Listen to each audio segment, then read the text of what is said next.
Anim, kabilang ang isang pulis ang inaresto sa pagsalakay sa isang hinihinalang cybersex den sa Zamboanga del Norte. Yan at iba pang balita sa Mindanao, hatid ng nagbabalik na si Tech Ocampo.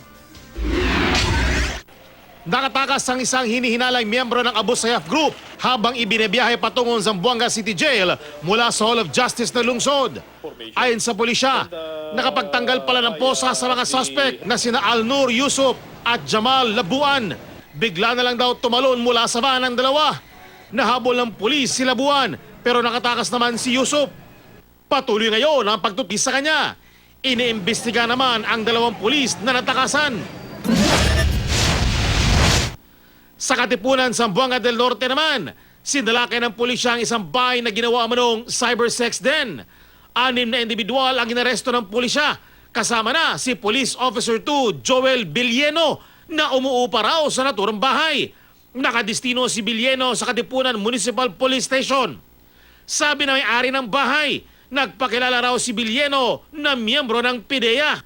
Nirentahan daw ni Villeno ang kanyang bahay para gamitin manong opisina ng PIDEA. Base sa investigasyon, ginawa itong parang call center. At ang mga empleyado, makikipag-chat sa mga kliyente online ng nakahubot-hubad daw. Dayuhan daw ang karamihan sa mga kliyente. May isa pa raw pulis na posibleng kasabwat ni Villeno sa operasyon. Nakuha sa lugar ang 5 laptop, 4 na keyboard at 3 router.